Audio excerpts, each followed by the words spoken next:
Et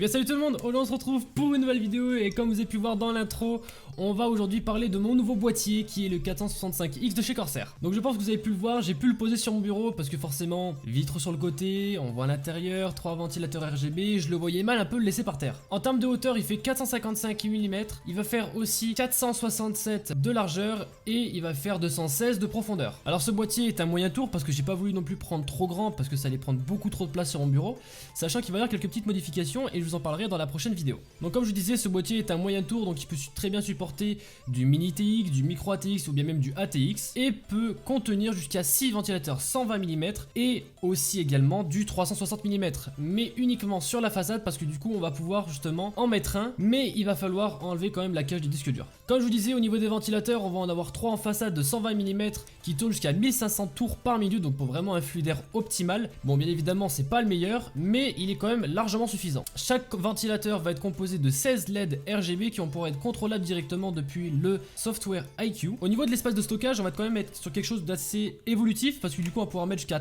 4 SSD 2.5 et 2 HDD qu'on va pouvoir mettre justement en dessous avec les fameux racks justement de disque dur. Donc l'avantage avec l'espace de stockage, c'est qu'il va se trouver à l'arrière, on va pas du tout le voir en façade, juste ici par exemple. Ça va être vraiment en dessous ou bien même être derrière. Je trouve ça un peu plus simple en tout cas que ce soit justement derrière pour le câble management, qu'on puisse foutre un peu les câbles tout derrière et que ce soit un peu plus propre quand même. En ce qui concerne le câble management, on va avoir justement 3 sorties en caoutchouc qui vont pouvoir justement nous faciliter la tâche et que ce soit aussi beaucoup plus simple et également beaucoup plus esthétique. Comme vous pouvez voir aussi d'ailleurs, j'ai pu rajouter justement les câbles et cette fois-ci ils sont visibles de la marque Keeper Cable qui ont accepté justement de me les envoyer. Seul petit bémol moi de mon côté, c'est que j'ai une carte mère micro ATX, donc il va pouvoir justement laisser les câbles apparents au niveau du bas. C'est clair que c'est un peu dommage, mais en tout cas si vous avez une ATX, le câble management sera beaucoup plus propre et beaucoup plus soigné. Sur le dessus du boîtier, on va retrouver justement 2 ports USB 3.0 qui est vraiment très pratique. Le bouton power bien évidemment parce que sinon vous pouvez pas tout simplement allumer votre PC. Et aussi un port jack pour un micro ou un casque et le petit bouton restart. Petit point positif en tout cas qui est plutôt pour moi personnellement un gros point positif, c'est qu'on va avoir un cache alimentation entier parce que pour moi c'était un réel problème avec mon ancienne tour qui était totalement en fait libre, on voyait tout. Faut savoir que là derrière j'ai une alimentation, vous savez un peu moutarde, un peu dégueulasse, vous voyez le petit truc bien dégueu. Bah voilà, c'est mon alimentation et moi j'accepte pas justement de voir cette alimentation toute cracra dans mon beau boîtier. Donc sur ce boîtier on va avoir 2 vitres en verre trempé sur le côté et sur la face avant qui vont aussi être légèrement teinté vers le bleu pour faire ressortir un peu plus le blanc. Petit un peu point négatif sur le côté latéral, c'est qu'en fait il va pas y avoir de support en fait, c'est à partir du moment où tu enlèves les 4 vis, ben la vitre elle tombe, il y a rien qui la tient, contrairement au MB511 de chez Cooler Master. Le seul petit problème que j'ai eu au niveau de ce boîtier, bon c'est pas de la faute du boîtier, hein, sachez-le, c'est vraiment de ma faute, hein, parce que c'est moi qui suis un peu con sur les bords, hein, je peux vous mentir. C'est que tout simplement j'ai compté que sur ma carte mère il y avait 3 ports ventilateurs, sauf qu'en fait il y en a que 2. Du coup il y a celui du bas qui n'est pas alimenté du tout. En fait il y a juste le RGB et il tourne pas en fait, voilà.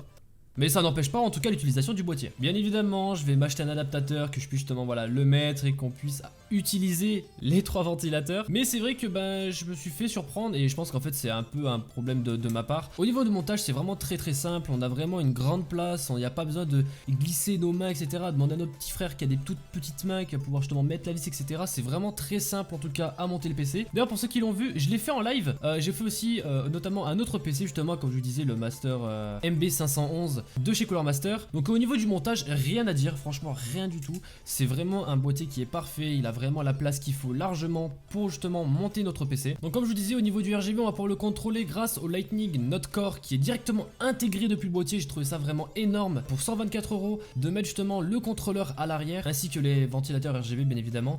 J'ai trouvé ça vraiment très sympa de leur part de l'avoir mis et on va pouvoir justement tout contrôler grâce au logiciel IQ. Donc dans le logiciel, comme je l'ai dit, tout est contrôlable de A à Z, que ce soit au niveau de la vitesse des animations, que ce soit aussi en termes du nombre d'animations qu'on peut avoir, que ce soit le Rainbow Wave, Spiral Rainbow, Color Shift, etc.